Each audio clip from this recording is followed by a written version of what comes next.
뉴스 브리핑 시간입니다. 자, 아무래도 중국, 미국, 화웨이 이 세 단어를 빼고는 오늘 어떠한 뉴스도 볼 수가 없더라고요. 그러니까요. 그만큼 오늘은 좀 핵심 이슈가 정해진 것 같은데요. 오늘 맨 뒤에 이에 관련된 이야기 조금 더 심도 있게 해보고요. 다른 이야기부터 시작하겠습니다. 그러나 키워드는 역시 중국이네요. 중국이네요. 자, 중국 위안화 국제 결제 1년 새 80% 늘었다. 미국 탈러 패권 도전장. 이 패권이란 단어가 또 핵심 단어 중에 하나예요.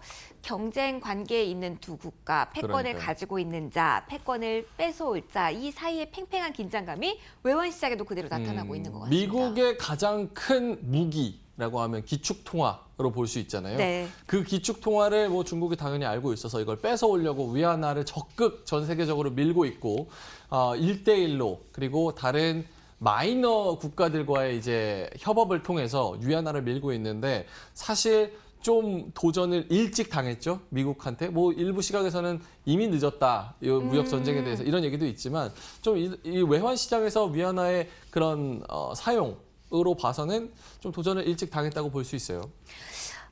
지금 보면은 사실은 미국의 반기를 드는 국가들이 상당히 많습니다. 뭐 많죠. 대표적으로 보면 적이 러시아, 많죠. 예, 적이 많죠. 러시아, 이란, 터키 뭐 대표적으로 들 수가 있겠는데 이 중국을 중심으로 해서 다른 나라들도 그렇고 많은 나라들이 지금 위안화에 손을 들어주고는 있습니다. 지금 통계를 보면은 지금 위안화 국제 결제 시스템에 참여한 은행이 전 세계 89개 지역에서 865개에 달하는 것으로 조사가 됐다고 합니다. 이 그래프를 자, 조금 설명을 해드려야 그래프도 될 것 한번 같아요. 볼게요. 거래액 또한 지난 2015년 대비 쭉 증가 추세를 이어나가고는 있는 것 같습니다. 그러니까 이게 CIPS가 국제적으로 통용되는 결제 시스템, 스위프트에 대항하는 위안화 기준으로 결제하는 시스템, 그렇죠. CIPS라고 하는데 네. 이 CIPS의 거래액이 지금 2015년부터 시작해가지고 쭉 늘어났고 거래 건수 같은 경우도 급격하게 늘어났다고 하네요. 네, 지난해 대비로 봤을 때는 이 거래액은 80%가량 늘어났고 건수 같은 경우도 15%. 네, 15%가 와. 늘어난 것으로 집계가 됐다고 합니다.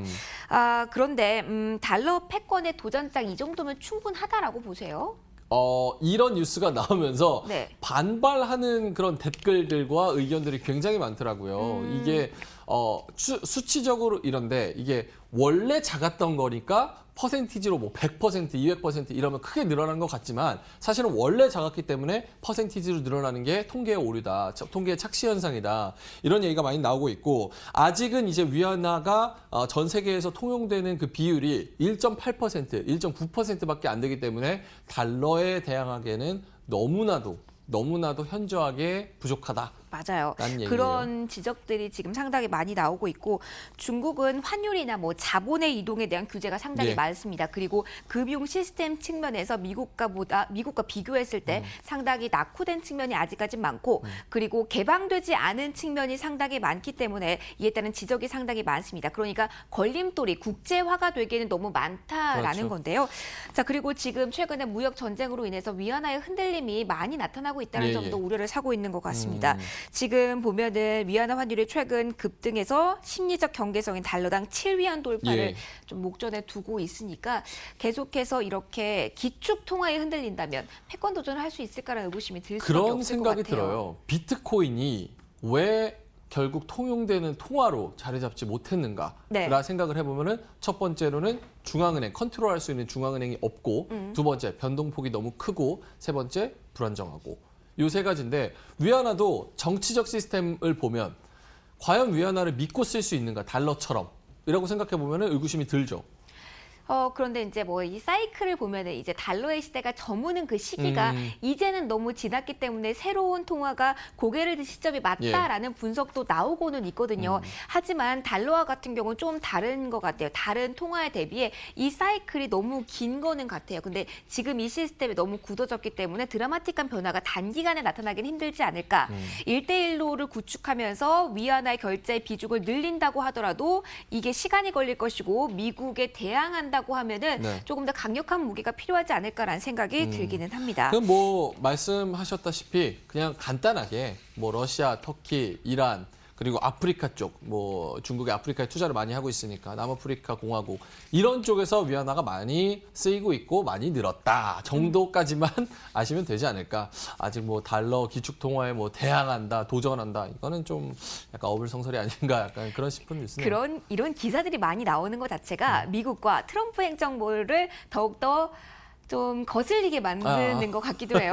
자, 다음 이슈 바로 연결해서 넘어가도록 하겠습니다. 화웨이 폰에 대한 이야기. 오늘 빼놓을 수가 없습니다. 저도 이와 관련된 오늘 기사를 한 열 몇 개를 읽은 것 같아요. 네. 명예권도 비슷하지 않으세요? 모든 기사가 화웨이였어요. 그러니까요. 네. 화웨이에서 이제 통신장비 업체가 통신장비 업체고 또 왼손은 통신장비, 오른손은 스마트폰. 이렇게 지금 뭐 그래프 보시면은 지금 매출 비율이 스마트폰이 48%, 통신장비가 40% 이렇게 있는데 통신장비 수출 뭐 맞겠다 얘기를 하니까 화웨이 우리 괜찮다 준비해왔다 이렇게 얘기를 했는데 이제는 스마트폰까지 타격을 입을 위기에 놓였어요. 그러니까 이제 블랙리스트의 기업이 미국 기업들을 올리면서 지금 결별을 선언한 기업이 첫 번째로는 구글입니다. 구글. 그러니까 화웨이의 소프트웨어 심장 부분을 막겠다라는 거고요. 그리고 반도체 이쪽도 막았습니다. 그렇기 때문에 어떻게 공급을 하게 될지 하드웨어 측면도 이제 고민이 시작될 수밖에 없는데요. 지금 미국과 이렇게 결별이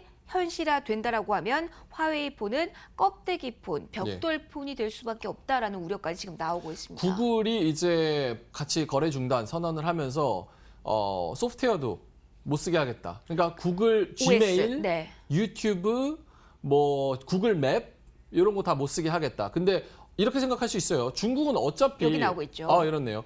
중국은 어차피 화웨이 폰은 중국이잖아요. 네. 중국 어차피 구글 못 써요. 맞아요. 들어가면은 위챗밖에 안 됩니다. 유튜브도 못 봐요. 요쿠 봐야 되고 지메일도 못 쓰고 그런데 무슨 문제냐라고 생각을 하실 수 있는데 화웨이가 스마트폰 매출의 절반은 중국에 팔고 또 절반은 유럽하고 브라질 쪽 이쪽에 팝니다. 생각보다 해외 매출 미중이 상당히 높습니다. 그러니까요. 이에 따라서 타격은 불가피하고 특히 OS 부분에서 중국 내부라고 한다면 내부적으로 화웨이도 OS 홍몽을 개발하고 시범 운영 중에 있습니다. 이게 중국 내에서는 가능할지라도 해외 시장에서는 지금 아직 사용할 수가 없기 때문에 사실은 심장을 잃었다, 심장에 타격을 받았다라고 보는 편이 그렇죠. 맞을 것 같습니다. 그렇죠. 상당히 많습니다. 이거는 예상 못한 것 같아요. 화웨이 쪽에서도. 화웨이 쪽에서 여기에 대비를 했다. 우리는 모든 준비가 되어 있다라고는 하지만 아닌 것 같아요. 사실 이 정도 전면전으로 갈 거라고는 상상을 못한 것 같고 화웨이에서 통신장비 업체가 아까 왼손이라고 말씀을 드렸는데 네. 통신장비 업체에서 강점을 가지고 있는 거는 막대한 R&D 때문이잖아요. 맞아요. 네. 근데 이제 스마트폰 부분에서 매출이 떨어지고 영업이익이 안 나오면 막대한 R&D도 진행을 할 수 없고 그러면 통신장비 쪽도 사업 부문도 영향을 받을 수밖에 없습니다. 맞아요.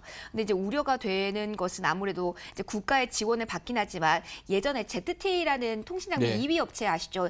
여기가 미국의 이제 비위를 좀 상하게 하면서 7년간 거래 금지 조치를 네. 받았고 도산 직전까지 몰렸단 말입니다. 화웨이도 비슷한 이 길을 걷지 않을까라는 우려도 있는 것 같습니다. 화웨이가 말씀하세요. 시장 점유율 한번 볼까요? 네, 시장 점유율 한번 시장 다시 점유율 보여주실까요? 한번 띄워주실까요? 그 화웨이가 이번에 폴더블 폰 맞아요. 만들었잖아요. 네. 근데 이제 화웨이가 이 구글의 OS를 못 쓰면 이제 폴더블 폰 출시도 늦어질 것이고 9월 정도로 예상을 했는데 더 늦어질 수밖에 없을 것 같아요. 그렇다면 여기서 삼성전자가 준비하고 있었던 폴더블 폰이 더 선전할 수 있다라는 분석도 나와 있는 그런 맞아요. 상황입니다. 지금 화웨이 사태에 따라서 부각되고 있는 게 바로 삼성전자입니다. 반짝 수혜를 입을 수 있다라고 기사들이 많이 나오고 있는데요. 사실 화웨이 같은 경우는 삼성전자를 바짝 추격해오고 있던 상황이었는데 지금 화웨이가 위태로운 상황에 놓이면서 삼성전자의 1위 입지는 더욱더 굳건하게 지켜질 수 있다라는 분석 나오고 있는데 이것이 한번 볼게요. 삼성전자의 전 세계 시장 점유율이 21% 바짝 추격했습니다. 그렇죠. 화웨이 보세요. 이거 사실 뭐 생각보다 뒤집히는 거 시간 문제예요. 네, 17.9%. 이 차이가 우리는 애플과 삼성전자를 많이 생각했었는데 이 차이가 상당합니다. 특히 이제 화웨이 같은 경우는 아까 명앵커께서 언급을 하셨던 대로 아시아 태평양 지역 같은 경우는 1위. 그리고 유럽 보시면 2위 정도를 차지하고 여기는 있습니다. 거의 뭐 차이가 없어요. 동유럽 이쪽은 뭐 헝가리 뭐 이쪽이잖아요. 뭐 네. 베오그라드 뭐 그쪽에서 뭐 거의 차이가 없네요. 그래서 삼성 애플은 뭐 거의 안 쓰고. 안 쓴다는 건데, 자 그러면은 삼성전자의 반짝 수혜가 예상이 되는 건 많은 은행들의 이야기를 들어보고 그리고 기사들을 봐도 거의 맞다 하지만 반짝일 수 있다라는 이야기가 나오고 있거든요. 지금 시청하시는 분들께서도 화웨이 이렇게 돼서 그럼 삼성전자 좋아라고만 생각하실 게 아니라 사실은 업황 자체가 부정적이다라는 측면도 보셔야 될 것 그쵸. 같아요. 지금 보시면은 상승세를 탔던 낸드 현물 가격이 올해 들어 이제 이달 들어 좀 정체 상태고요. 디램 현물 가격 역시 하락세를 지속하고 있기 때문에 이 업황이 좋아지지 않으면 전반적으로 미끄러질 수밖에 없다는 부분도 좀 보셔야겠습니다. 자, 중국이 이로 인해서 화웨이 제재를 받으면서 이제 중국 시진핑 주석이 히토류 수출 금지 카드를 만지작거리고 있는 그런 상황인 것 같은데. 저는 히토류가 중국이 꺼낼 수 있는 가장 강력한 무기라고 지금까지 많이 언급이 됐던 것 같아요. 일본과의 이런 신경전에서도 항상 쓰였던 것이 바로 히토류. 그리고 이렇게 표현하면 좀 뭐 할지 모르겠지만 승리를 하기도 했거든요. 이번에도 비슷한 카드를 지금 만지작거리고 있는 것 같은데 그래서 지난주 후반부터 히토류 관련주들이 중국 주식시장에서 상한가를 일제히 기록하기도 했거든요. 이 카드까지 쓰게 될까요? 그러게요. 뭐 지금 상황으로서는 이렇게까지 올 줄을 몰랐기 때문에 중국이 진짜 히토류 수출 금지 만약에 이렇게 내린다면 이거 진짜 전면전으로 치닫는 것 같아요. 그리고 너무 이게 히토류가 이 스마트폰 반도체의 핵심이기 때문에 이 업황이 더욱더 타격을 입는 건 아닌지 이에 따른 우려도 너 됩니다. 죽고 나 죽자 전략이 될지. 네, 그렇게 되면 안 되는데 사실은 이 화웨이 이슈에 따라서 미국 기업들도 타격을 받을 수밖에 없습니다. 그렇기 때문에 아무래도 다시 한번 대화를 시작하지 않을까라는 기대감도 살짝 가져보면 좋겠네요. 네. 자, 마지막 기사 볼까요? 마지막 기사 보면은 저는 이 생각이 나요. 고래 싸움에 새우등 터진다. 누가 뭐 재채기를 하면 누가 감기가 걸린다. 그래서 지금 아시아의 용들이 네. 중국 따라 흔들리고 있습니다. 네. 자, 보시는 것처럼 성장률 전망을 좀 보시면은 일제히 하향 조정이 좀 되고 있는 상황이고 그리고 실제로 이 중국의 영향권에 있는 국가들은 지금 투자은행 쪽에서도 네거티브한 전략들이 상당히 많이 나오고 있어요. 그러니까요. 우리나라도 뭐 중국 어제 또 홍남기 그 경제부총리가 얘기를 했죠. 미중 무역 전쟁으로 인해서 우리나라 경제 타격이 심각할 것이다. 뭐 이렇게 해서 뭐 국가 채무 비율을 올려야 된다. 뭐 이런 얘기까지 또 나왔고 우리나라도 중국과 미국 싸움에 우리나라가 네. 많이 영향을 받는 그런 모습이네요. 네, 베트남, 방글라데시, 멕시코 이렇게 중국과 제조 관계에 있어서 경쟁 국가에 있는 이런 국가들은 수혜를 볼 수도 있다라고는 지금 얘기가 나오고 있지만 장기적으로 본다면 글로벌 전체가 흔들릴 수 있는 미중 이슈입니다. 통화 어느 정도? 가치가 더 눈에 띄어요. 예, 특히 우리나라 원.